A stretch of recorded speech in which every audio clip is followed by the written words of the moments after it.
I've seen the enemy, and it's me. I've faced dark horrors before, things that live in the unimaginable pressures of the world beyond our own. Sometimes they masquerade as humans. That's what ultimately lurks inside Mr. He's every mean-spirited tabloid story about me, an evil caricature, a creature formed in that vague territory of misconceptions, half-truths, and the dark imagination of people who heard a story about me.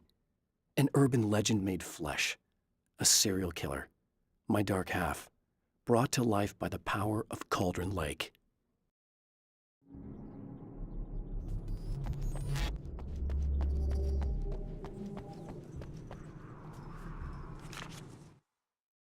There are places where our world is worn thin, and another reality brushes against ours.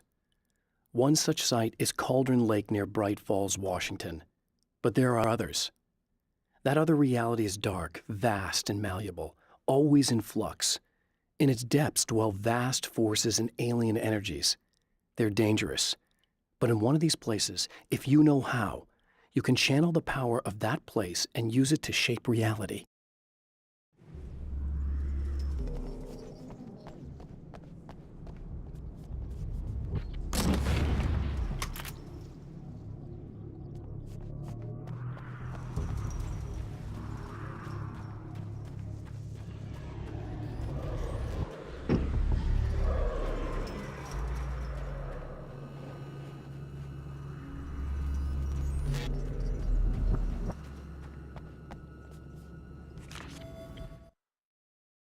The darkness rose from the depths of Cauldron Lake and took Alice. It needed words. It needed me to write its way into our world. She was leverage, a hostage. I complied, but with a twist. I put in a loophole that gave me a chance to fight back. I was hunted by shadowy enemies, but I faced the darkness. I fought it with light. I drove it back. I saved Alice, but it came with a cost. I was trapped in the dark place below Cauldron Lake.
Stories come naturally to us. We can't help it. There are many different worlds, many competing realities within our heads, fueled by books, television, even barely remembered childhood tales. There's an endless supply of fictional concepts more familiar to us than anything or anyone real. We have a far greater connection to the fictional characters we know and love than the random people we pass on the street. Our destinies and inspirations are shaped by lies, myths, and fables.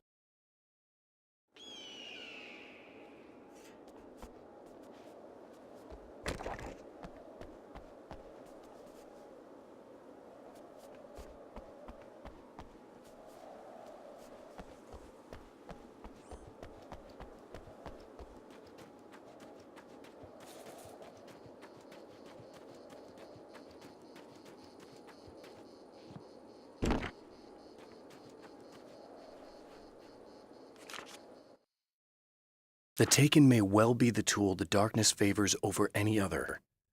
At some point, they used to be human, but whatever humanity they once had is long gone.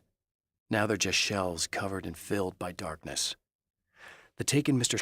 throws at me are more grotesque and varied than the ones I first encountered in Bright Falls. But I know how to deal with them. I'd be lying if I said they don't frighten me. But I've survived worse.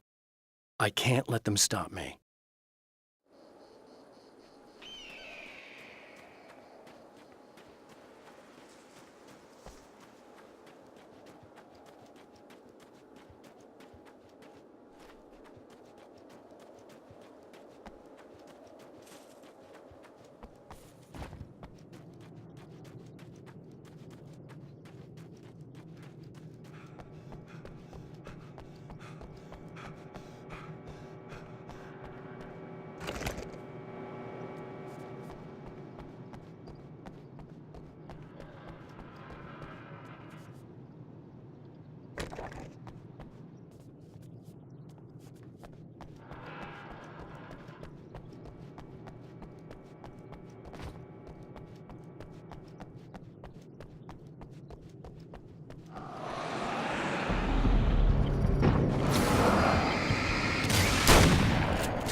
Oh, praise be. You guys are coming through for me. A pretty little light just started blinking on my board here, and that means there's a caller out there. You know, when the hours stretch into eternity like this, when it feels like I'm stuck in a rut and just reliving the same endless night over and over again, I feel genuinely touched by someone actually reaching out to me, breaking the monotony. I just want you to know that it really matters to me. Caller, you're on the air. You suck, Eddie! Did you know that this is my dream job? True fact?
you'd better come in.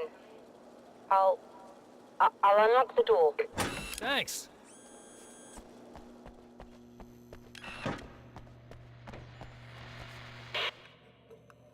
I know what you're thinking. Evil twin, supernatural powers. But most of the time, I just like to keep things basic. I want you to understand that.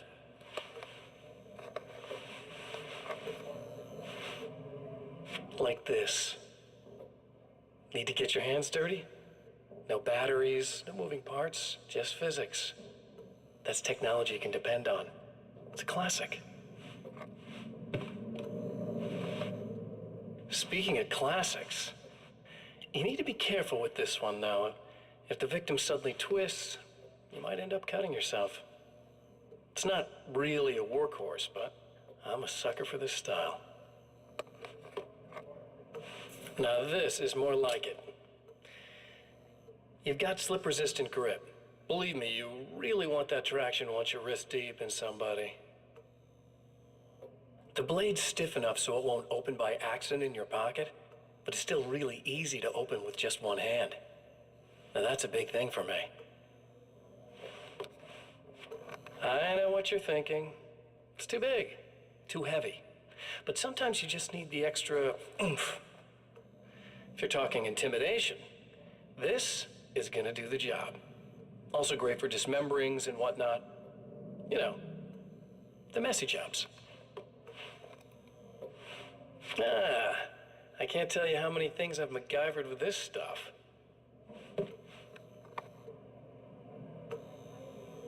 Okay, now, guns. Not a big fan. I mean, how are you supposed to really connect with somebody with a bullet? I want you to understand that. I take pride in what I do. We can't both be worthless hacks, can we?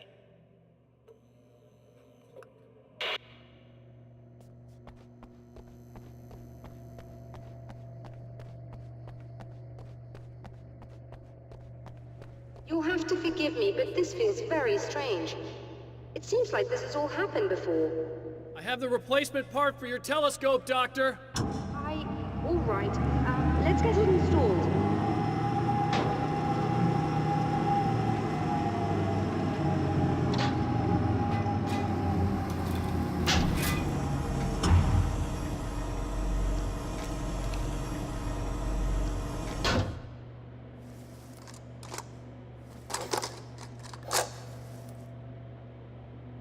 I think we can give this a go, although I have this strange feeling that something will Don't go start wrong. it up yet.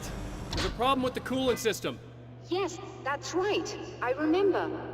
All right, let me think. If they're sabotaging it, they'll be at the primary coolant pipe outside. If you can secure it, we should be ready to pick up the signal. That is why you're here, isn't it? Yes, it is. I'll take care of it. Before you go, if you have the time, I'd appreciate if you came up here and explained a few things. All of this is very strange to me.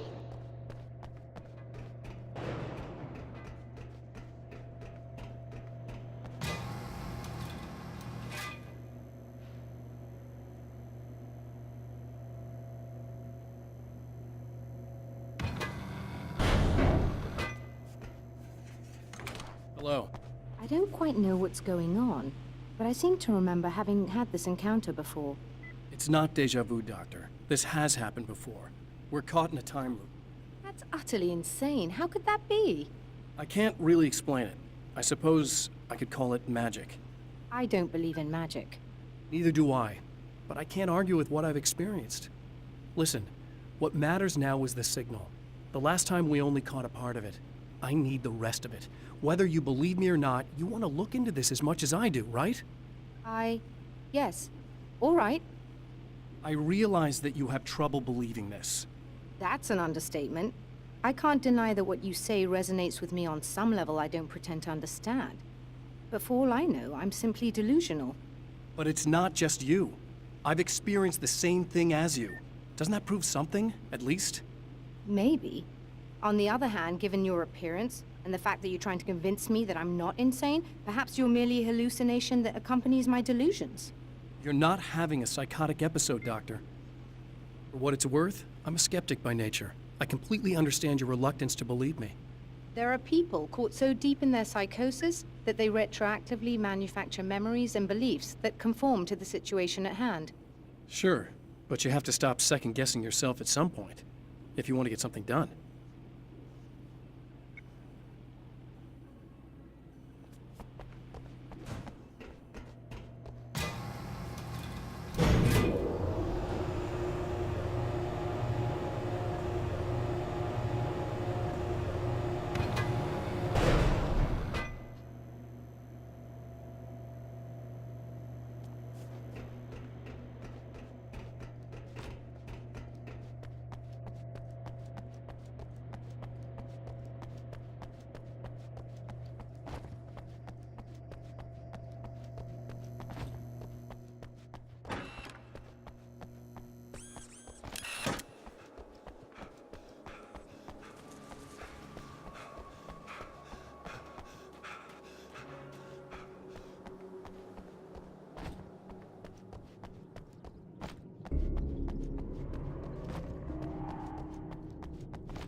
These beings hate the light, am I correct? You should be able to turn on the lights and secure the area that way. Doctor, can you hear me? I think we're good to go. All right. I'll start looking for the signal. Please, head back.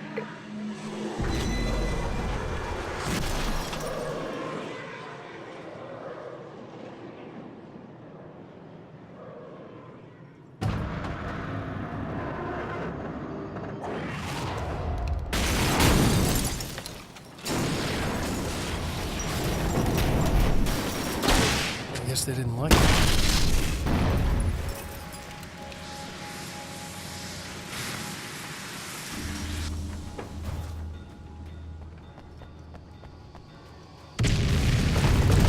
Damn mountain's trying to kill me.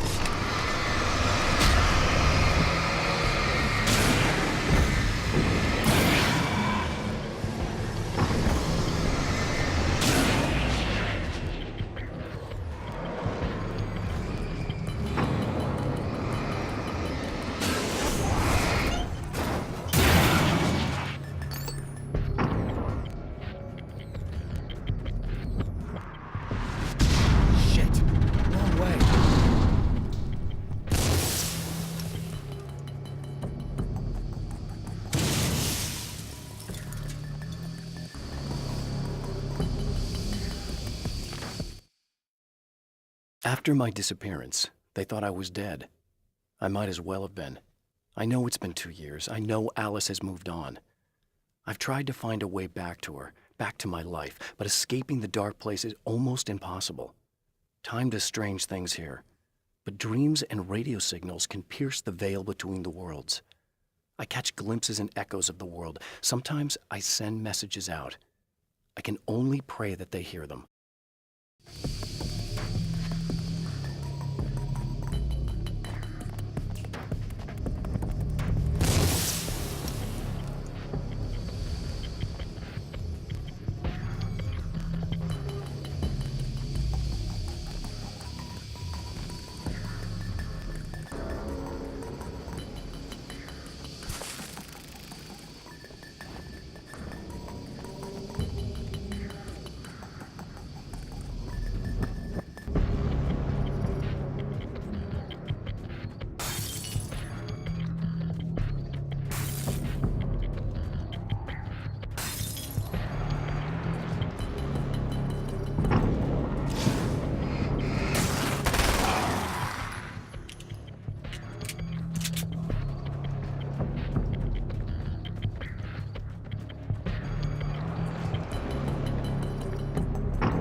It's working. Please, come up here.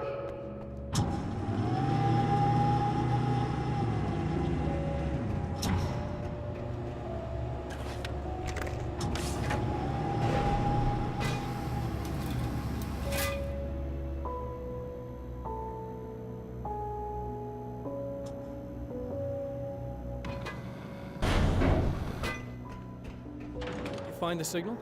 Yes, I don't think it's quite the same thing we had, the last time. Still, we're definitely picking it up. Are we getting the complete signal now? I'm afraid not. Take a look at it yourself. I'm printing out a hard copy now. I'd like to ask you a question or two before that, though. If you don't mind. What's on your mind, Doctor?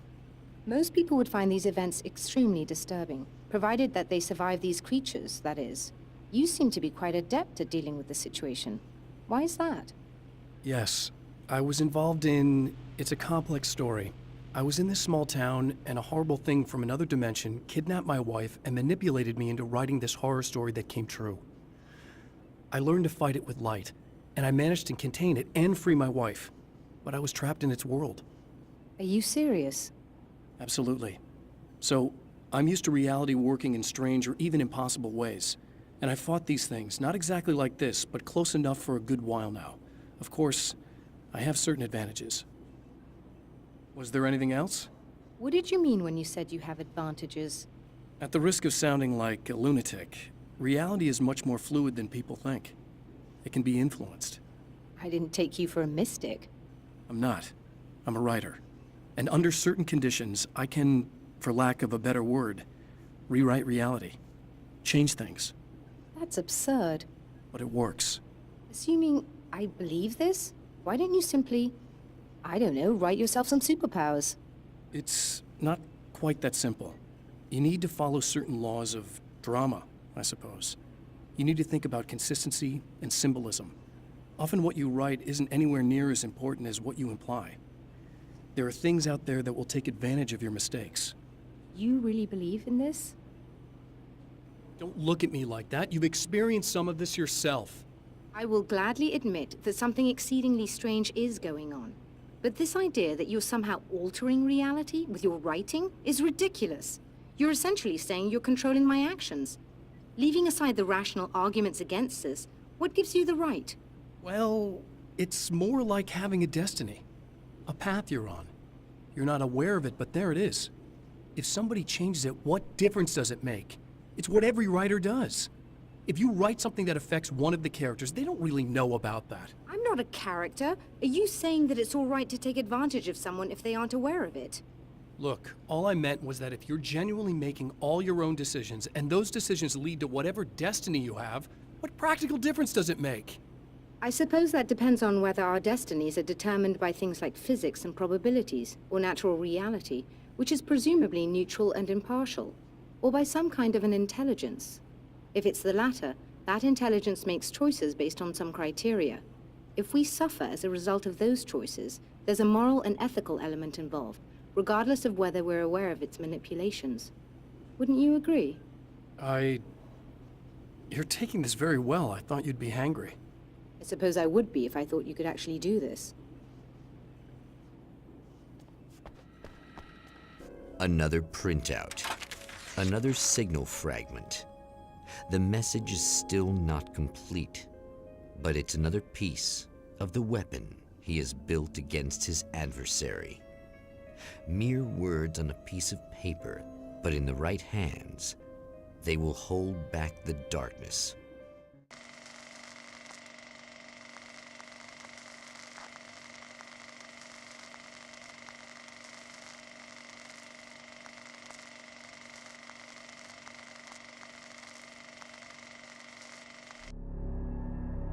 The last time the man came to the drive-in, it did not end well. He hopes to avoid that fate this time. He hopes that what he has brought with him to this place is enough.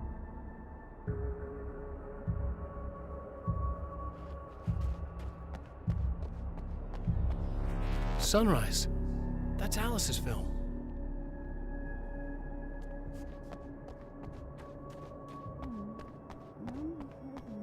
Ugh. Serena's probably out of her mind again. But I'm gonna need that key so I can get the power back on.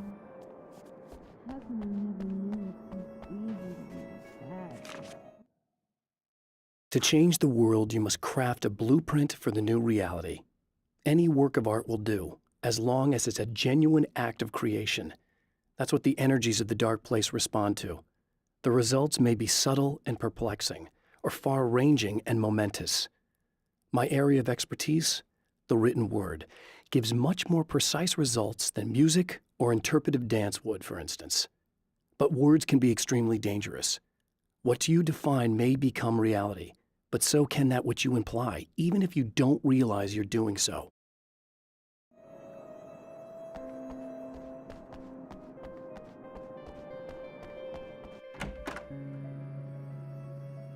You again. I'm really just here to get the keys so I can get the power back on. Do you want to hold me down? It's okay. I know you like that. Yeah, I'll just grab the keys. I could be like your wife. Little wifey. Waiting at home for hubby. Or you could be the mailman. Or the neighbor. I'm already married to someone who isn't crazy, thanks. I'm just gonna go and get the power back on. Aww. Look, I may or may not be back. I have the access code to the booth already, so once the power is on... You should totally come see me. We could have fun. You know. We'll see how it goes. You should sit down or something. Try to stay calm. I don't want to be calm. I want to be nasty. I want to be nasty with you. Yeah, okay. You could do anything you want. You can use my... Let's not even go there. I was hoping that you'd remember more, but I guess that was too much to ask.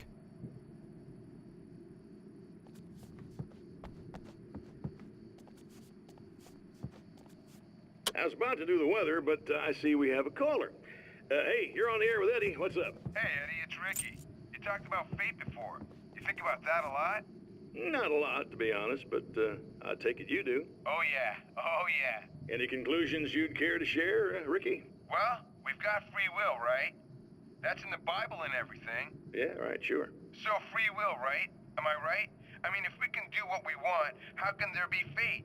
I mean, you don't know what's gonna happen next, so there's no fate. There's just people doing stuff. Well, I don't know, Ricky. I don't suppose you have considered the possibility that we're all here in the service of a greater purpose, incomprehensible to us, and that what we take to be freedom is nothing more than the move of a pawn on some cosmic chessboard, limited in scope, subject to the whims of unseen players, existing only for their entertainment. Or perhaps we're just a twisted Reflection of actual events that can happen elsewhere. Could it be that such is life in Night Springs? Dude, what? Food for thought, Ricky. Food for thought.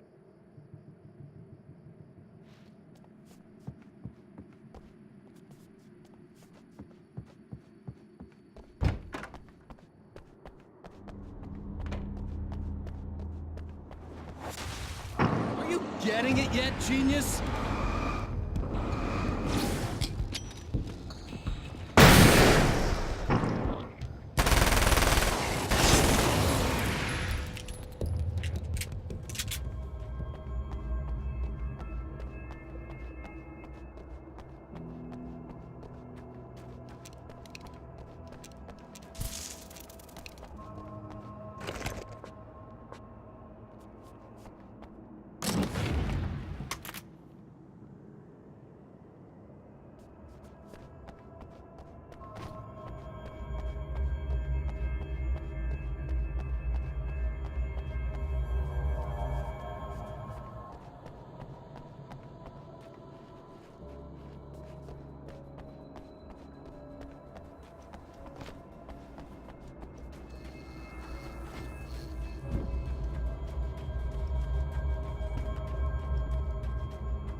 I have changed. I know who I am now. I know that I can write my own fate. Bright Falls taught me that. I know that indulging my weaknesses, giving in to fear and complacency will only drag me down. The dark place taught me that. I'm no Zen master. I've not attained enlightenment. But I have learned to let go of the things that I don't need. I know that without that balance within, I become my own worst enemy. Now I strive for equilibrium, and with that, I'm strong enough to get where I want.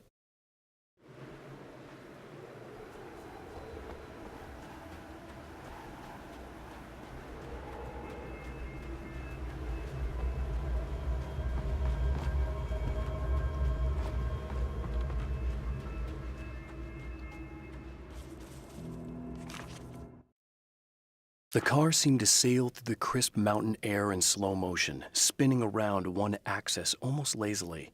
The moment was hypnotic. Then it struck the pipeline in a shower of sparks, the impact turning the windshield into a burst of safety glass. As it hit the ground, I snapped out of my reverie. The car was rolling downhill, slowing down as every bump killed momentum but still coming. The fence wouldn't be enough to stop it.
It's obvious that for all his power, Mr. is an agent of another greater being. The dark place he came from is full of terrible alien intelligences, dark presences, and none of them should be let loose in our world. He serves one of them. He'll open the way for them if I don't stop him. But he'll do more. He'll take over my life. He already has my face. He already uses my name. He'll become Alan Wake in every way imaginable and corrupt everything. Unless I can stop him.